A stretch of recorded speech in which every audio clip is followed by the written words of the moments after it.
Hey, happy Friday to you. Today's segment, I was asked a little bit ago, hey, what's all involved in a show? What's the classes like? So I figured, we'll sit down, we'll talk about this a little bit.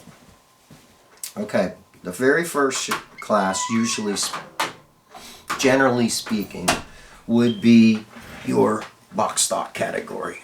And what box stock is you take the kit and that's it. All the parts that come in that particular kit, okay? And you build the car.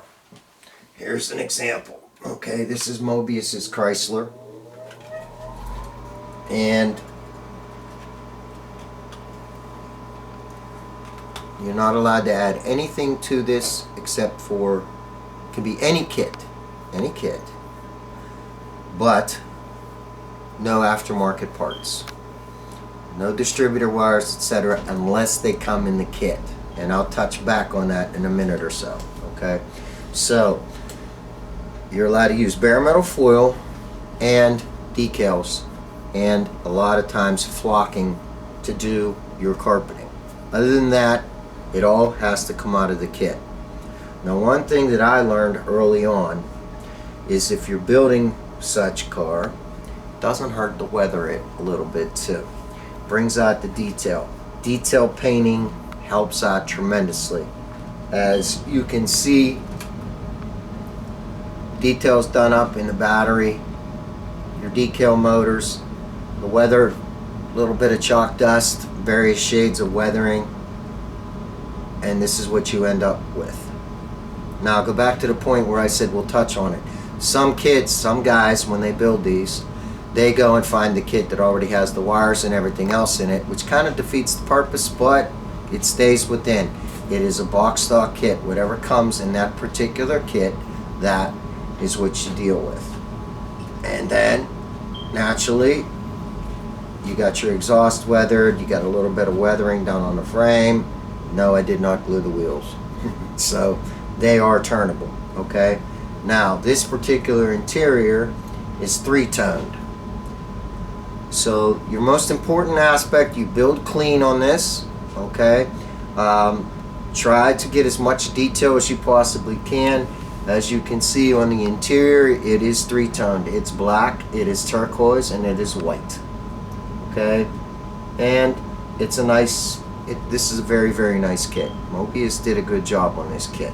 Okay, that takes care of box stock. Now, did you say you can use aftermarket decals on that? Yes. If you build a drag car, say you build a 64 Thunderbolt, okay, you can use different decals, okay, but you have to use what's in the kit. That's it. Okay, so that covers box stock. Now, factory stock / showroom, that's pretty self-explanatory. Now, that is a full detailed car, okay, just like you'd see sitting in a showroom somewhere at an auto dealer or in somebody's garage, whatever.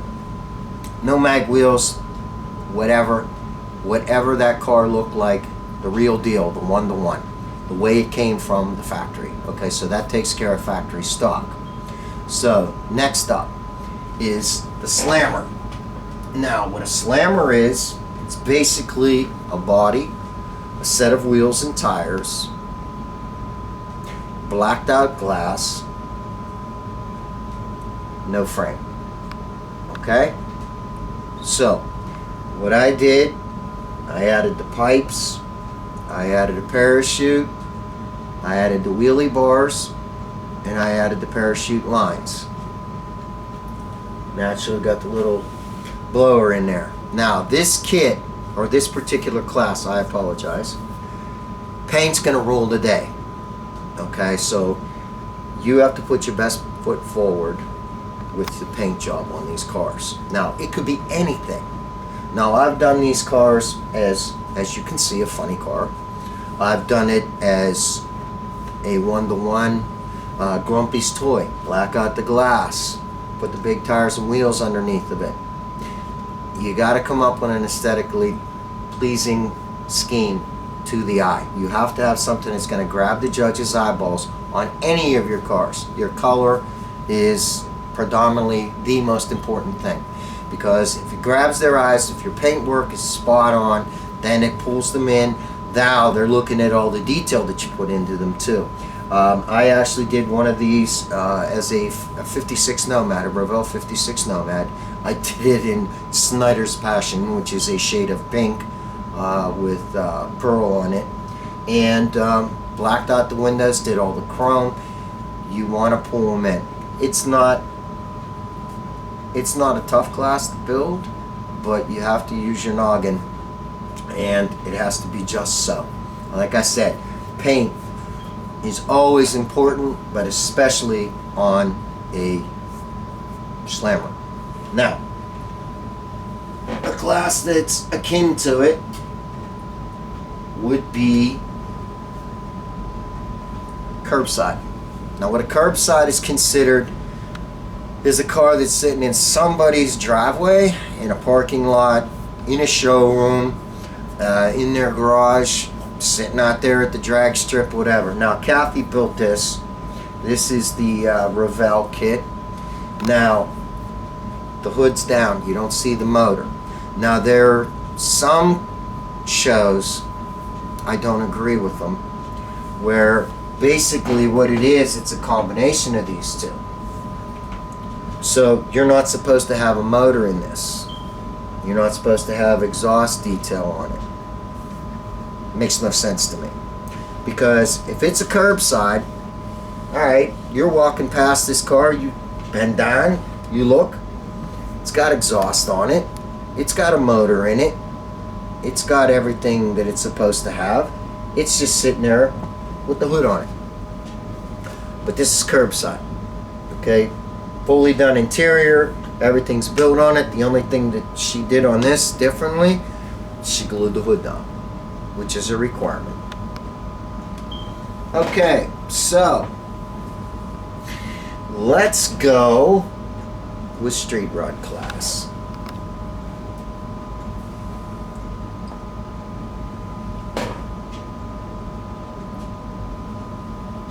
(1941) Revel Willys. Okay, usually the Street Rod classes go up to 1949 and 49 and earlier. Okay, so you got a 41 Willys. Now this is a Willys that was built from opening the box. This was our work table to show table build on the Patreon channel. As you can see, fully detailed motor, done up interior, fully detailed, brake lines.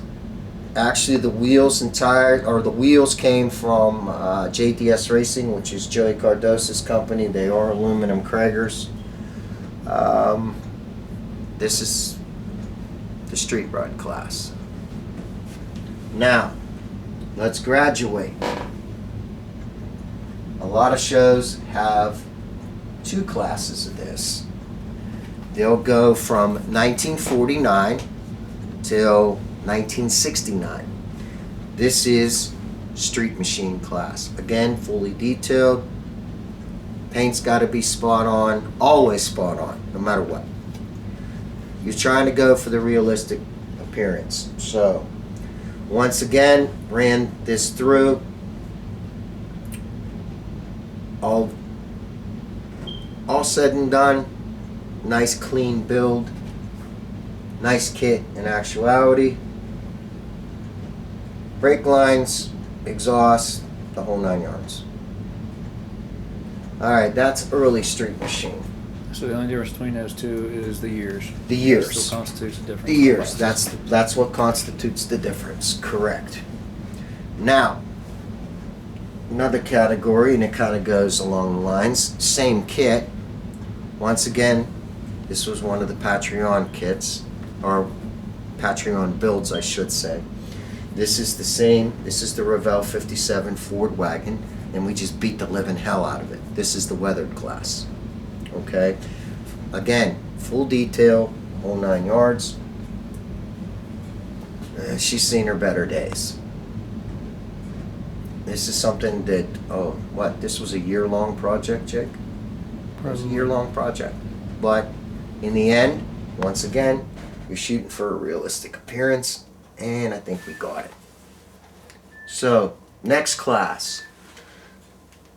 You have closed wheel and open wheel. Nice little rally car. This is the Revel 67 Camaro that I built. Closed wheel class. Again, it could be anything that you want it to be. It could be a one-to-one aesthetically correct car. This was just off the top of my pointed little head, and I was very pleased with the outcome. Now this has aftermarket wheels and tires on it, which are, let me see, they are from Replicas and Miniatures of Maryland. Norm puts out a quality product. He has a wide range of products available both in resin and aluminum. And Parts by Park air cleaner, and Bob Dudek's machined aluminum valve covers. I was very pleased with the way this one turned out, and this one's always done quite well with the shows. Now, that was the closed wheel. Open wheel is your F1 cars, your Lotus, etc., etc. I don't have a stock car. Stock car is another one of them. Rondy Pondies, as I refer to them. It could be dirt car, could be just about anything. Anything that goes on a circle track. Alright, so, next up, custom. Alright, this is the Foose Cadillac. We built this on the Patreon channel also. I lowered it. There's some that require extensive body mods. You have to have a minimum of 3. I just skated under that deal with some of the things that I did with this.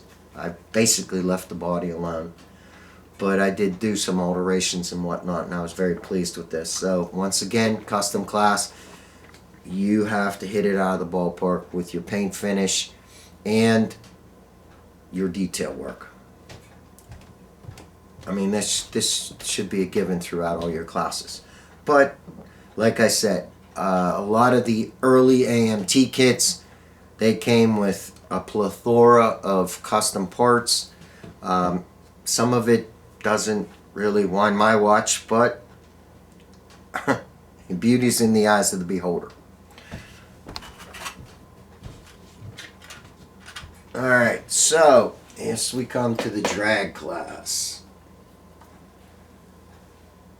Now this is Revel's 56 Nomad. This has got probably, oh, I don't know, maybe parts from 5 or 6 different kits. It's using a term called kit bashing, where you take a motor from this kit, wheels and tires from this kit, suspension from another kit, and you put it all together. I was very happy with this. I built its sister car about, oh hell, 8 years ago, and I did that as a 56 Delray. So this is a culmination or combination, conglomeration of slicks decals, and it's done with Testor's enamel paints. Aftermarket, yep, the blower assembly, the valve covers are aluminum, the fuel tank is aluminum, etc., etc. And front suspension off the Willys, all cladded, and makes for a nice model. Now I will tell you something, okay? As much work that goes into this car, you can only go so far with detail on like a super stock Dodge or a Plymouth or Chevelle, etc. When you go up against the funny car in the class, you're probably going to get your ass handed to you, plain and simple, because of the amount of detail. Now this is a funny car that we built on the Patreon channel, and a super stock car with just the detail that goes with it, if you build it aesthetically correct, the amount of detail in that car does not even come close to what's on a funny car. So please be aware of that. But once again, your paint work and your detail work and your overall skills and workmanship will rule the day.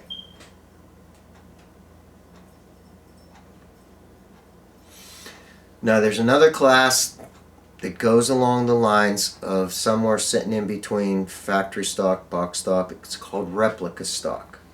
Replica stock can be anything. It could be your Aunt Matilda's 1955 Chevy sedan. It could be your buddy's 18-wheel rig. Replica stock, you take pictures of the subject.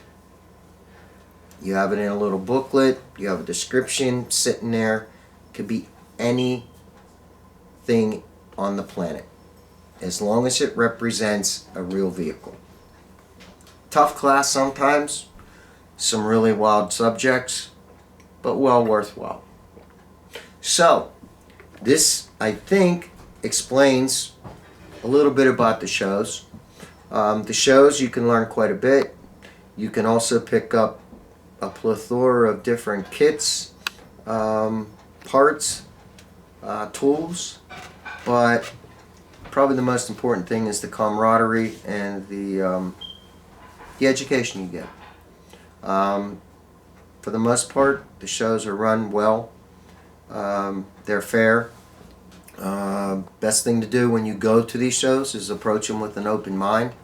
Not insisting that you're going to win. Be pleasantly surprised. The best car doesn't always win. I'll be straight up with you about that. But for the most part, where the cars end up in the class and in the rankings, first, second, or third, or best show, etc., they're pretty much spot on. So, I hope this helped out a little bit, youngster. Hope this cleared up the air for you, and hope you other guys enjoyed it. So, till next Friday, it's the old man from Lone Wolf Custom Painting. God bless you. Have a great week. We're out.